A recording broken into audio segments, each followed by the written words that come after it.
Kryetari i Partisë Demokratike Sali Berisha shfrytëzoi takimin e Asamblesë Përgjithshme të The Centrist Democrat International, e cila është organizata më e madhe politike e qendrës së djathtë, për të kërkuar ndihmën e partive aleate për të ngritur një grup pune për lidhjet e krimit me qeverinë në Shqipëri. Gjatë takimit në Bruksel, Berisha akuzoi kryeministrin Edi Rama se ka shndërruar vendin në një narkoshtet dhe sipas tij janë bandat kriminale ato që sot po qeverisin Shqipërinë.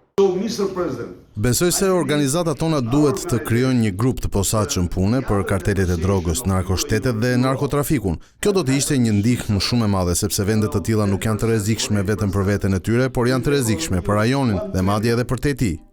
Berisha denoncoi në Bruksel edhe librin Albanian Files, i cili sipas tij tregon se kryeministri e trajton vendin si pronën e tij.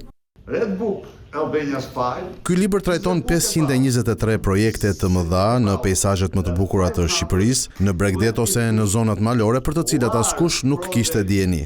Kryeministri, kreu i organizatës kriminale, e konsideron vendin si çiflikun e tij, si një sultan i shekujve të kaluar që mund të vendosë për gjithçka. Shumica e këtyre projekteve janë nxjerrë nga zonat e mbrojtura.